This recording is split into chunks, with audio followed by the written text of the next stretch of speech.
How's it going, everybody? Welcome to another episode of the Murphy Street Podcast. I'm the host of the show, Murphy. Here on Murphy Street, rules are simple, always the same. Shoes and slippers at the door. Come inside and let's talk story. Just first and foremost, wanted to say good morning to everybody. Thank you so very much for joining so early. We are here at my favorite shop from the heart, Hawaii, Hawaii's foremost shop when it comes to Funkos and Pokemon. We're here with the Godfather Ken. Actually, it is a bustling shop right now because it is open. The shop is open. We got people walking around. We got shipments coming in. Looks like, I don't know, could be Pokemon. But anyway, we got all this stuff going. So just make sure that you guys check out From the Heart. Just so you know, if you are on the mainland, you need to come by. You need to check this shop out because it is dope. And also, Ken doesn't ship. He has great inventory. I do have some, like, for Funkos here. We have the Star Wars Celebration exclusives just sitting over here, just lounging around, and it's kind of like a flex, if you will, for Ken, because I mean, this is just the kind of stuff that you'll come in and see on a daily basis, and his prices are really good. We have the Luke Skywalker Anaheim 2022 Star Wars Celebration Luke Skywalker figure. It's in a beautiful black box, has the silver linings on it, and it is really pretty. It's a very pretty piece.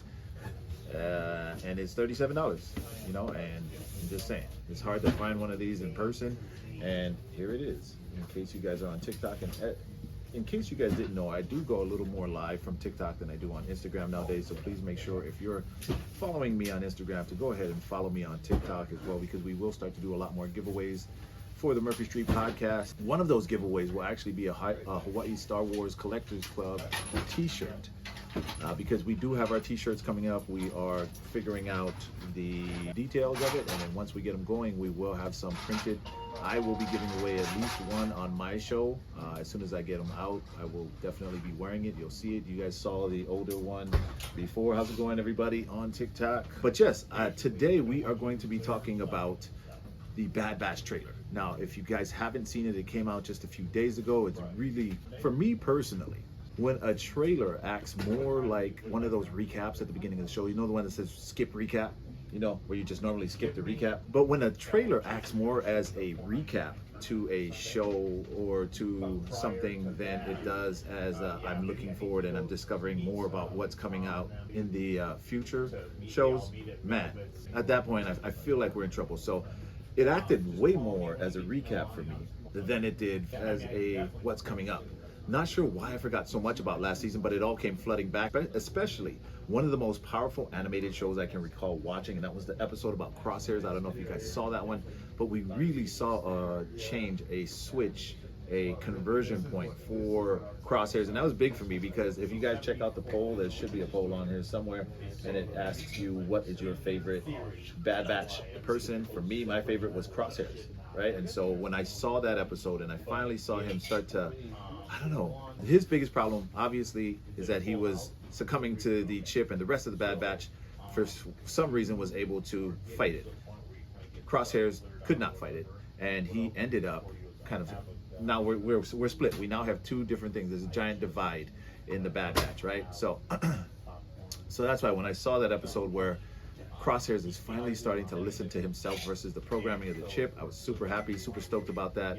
And very much that, I think that is probably the one thing that I'm looking forward to the most, and we'll talk about that in just a bit.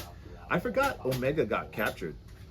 I forgot about that. I mean, and you know what's funny is that is like one of the biggest parts, right, of last season. That was one of the big, like, oh, they got her kind of moments, because the Bad Batch was doing their best to try and keep her safe from the Separatists.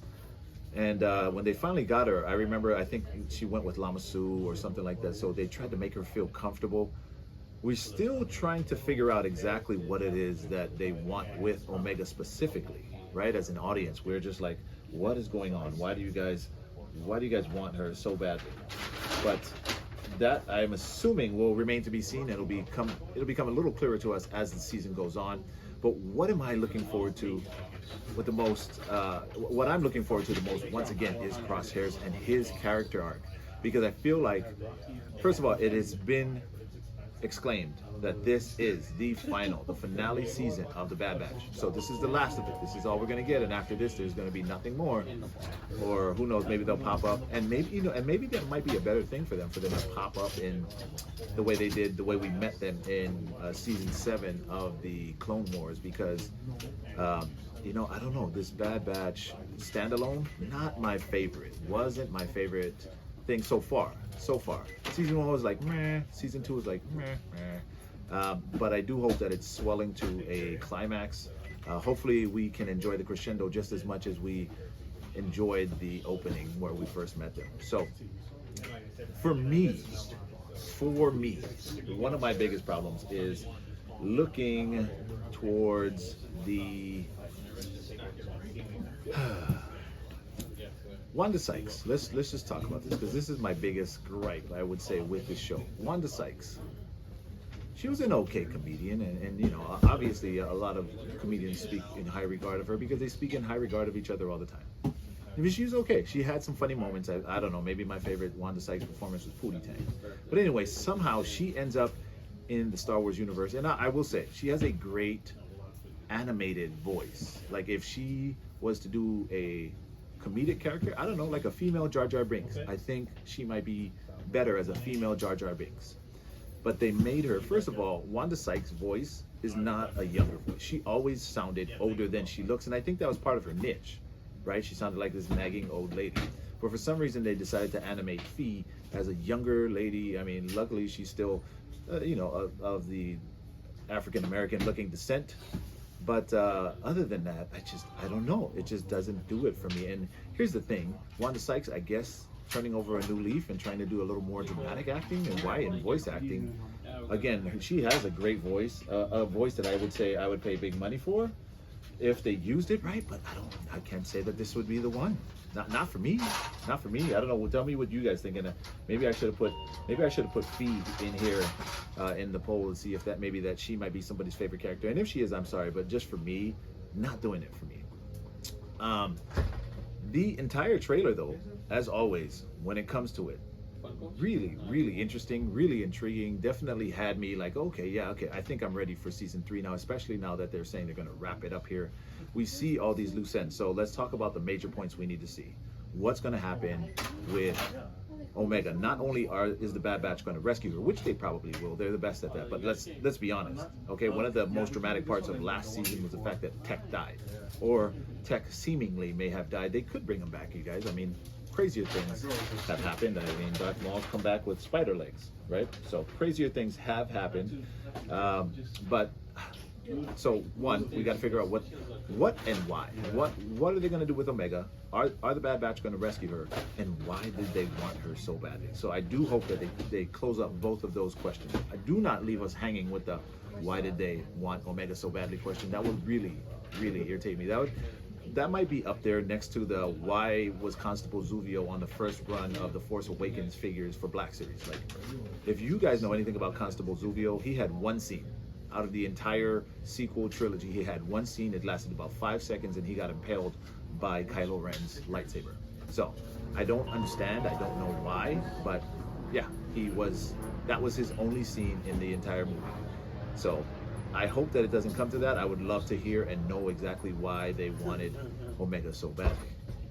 2, will we see the completion of the Crosshairs character arc? Basically, will he not only get his shot at redemption, but will he take advantage of the opportunity and redeem himself? Because he has detracted, he has defected from the group, the Bad Batch guys.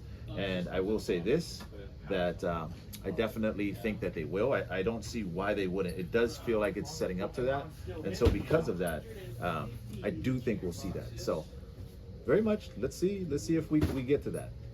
And then ultimately, how do the Bad Batch disband? Is this going to be like the Seinfeld finale where they all end up in jail and that's how it ends, which was anticlimactic? So Favreau, Filoni, you guys, please do not follow the Seinfeld example on that, because as we've come to find out, it's a very historically bad way to end. All right, so don't do that. Do they kill off anymore? Do we lose anymore? Does Hunter die? Does Hunter sacrifice himself in the finale in order to, I guess, help his teammates live. And that would be the ultimate sacrifice, something that any good leader would do. So is that what we're going to see? Are we going to watch the demise of Hunter? And they're good at that. I will say that the Clone Wars has done really well to make you swallow it. Sometimes like, oh, you wanted a good show, here you go. Because like, for instance, with Crosshairs, right? He finally tells the officer like, hey, go screw yourself. And then when he does that, he kind of gets, I don't want to say pushed down or something like that, but he basically now, he's court-martialed for being a defector. Again, a double defector. Crosshairs becomes a double defector. But you know what? I say that it'll be worth it in the end because I love his character. So he might be surly, he might be, just very, very short, but I dig the dude, man. And I love the fact that he's a specialist. So the one thing I wanted to end with, and I wanted to leave this for you guys because I think this is dope. This might be one of the greatest cliffhangers that I've seen for an animated trailer or just for a trailer in general, because I'm like, what? At the very end of it, you hear her voice. I wasn't planning on killing you, but you're making it very tempting. But finally, we get the visual, and we see who I think is Asajj Ventress with hair, which kind of looked at that with the hair, because we only know her without the hair, right? But we see her with hair and with a yellow lightsaber. What is this, right? Okay, so that is one of the other things that I'm most looking forward to. I want to hear the storyline about that because it's definitely a late sister. I'm saying it's Asajj Ventress because I know that voice anywhere, and so it has to be her. But what are we gonna do? Why does she not have a red lightsaber? What's that about? And why does she have hair all of a sudden? When did she decide to go with the hair look, which is not a bad look, by the way? It's a great looking character when she's done that way. So, as you guys know, the Murphy Street Podcast is now just doing much, much shorter episodes. And so as of right now, this one is at about 12:45. And I'm going to give you guys the rest of your time back. I just wanted to bring you guys this piece and make sure to tell you guys that the Murphy Street Podcast is now going to be every Sunday and every Wednesday. I cannot give you a specific time because sometimes it'll be in the morning, Hawaii time. Sometimes it'll be in the afternoon. Sometimes it'll be in the evening. And it all depends where I'm at. I'm always on the move. So that's why I can't give you a specific time, because sometimes I might be in the air when it should be time to podcast. But do know that you can count on it coming out every Wednesday and every Sunday. Please also be ready because we have finally figured out the color problems on the shirts. So the Murphy Street Collector shirts will be coming out, and I'll begin to drop the teaser for it shortly, and it'll be up in the shop as soon as I put the post up. So I will let you guys know when that is. Expect that to be within the next week, maybe 2 weeks at the most. But I'm very excited for it. In case you guys didn't know, it is the Amazing Fantasy shirt, kind of like a parody of it. If you haven't already seen it, go back and check out go back and check out the Bombastic Bagman post that I did back in, I think, a few weeks ago. And that'll show you kind of the concept design that we came up with for that. So if you guys are interested, it is a hype shirt. It is the first of the collector series that I'm going to do. This one is a comic book cover. I believe the next one I want to do, I'm going to tease it right here now, you guys. The next one I want to do is actually a Pokemon card. So we're going to do some kind of a parody on Pokemon cards. And we'll figure out how to infuse the Murphy Street Podcast, Murphy Street Collector Gang into that when we actually drop it. So the artists on that, as you know, we work with Hawaii artists because we're a Hawaii program. So Pancho Avalos did the Amazing Fantasy design. He killed it, absolutely killed it on that. I am the regular, Bronson is the chase. So if you are lucky enough to get a chase, you will get a chance to purchase the regular. Other than that, these are limited shirts. There are 3 different colors. It's going to be black long sleeve, white short sleeve, and an off-white short sleeve, just so that we can get that vintage feel to it. But all right, you guys, well, as always, we want to thank you very much for joining us this morning. Make sure to follow us on all the social medias at Murphy Street 808. That is MurphyStreet 808. At Murphy Street Productions on YouTube, Murphy Street Productions on YouTube. We will drop there, but definitely TikTok, Twitter, or TikTok, X, and Instagram is Murphy Street 808. All right, you guys, I want to say once again, thank you so very much for joining us this early. If you're here in Hawaii, good morning. Have a great rest of your day. If you guys are on the mainland, thank you, as always, for listening to the Murphy Street Podcast. And for those of you guys who are new here, you may not know, but we always say this. And for those of you guys who are waiting for it, you know how it goes, man. Don't forget your slippers. Have a great rest of your day. Aloha.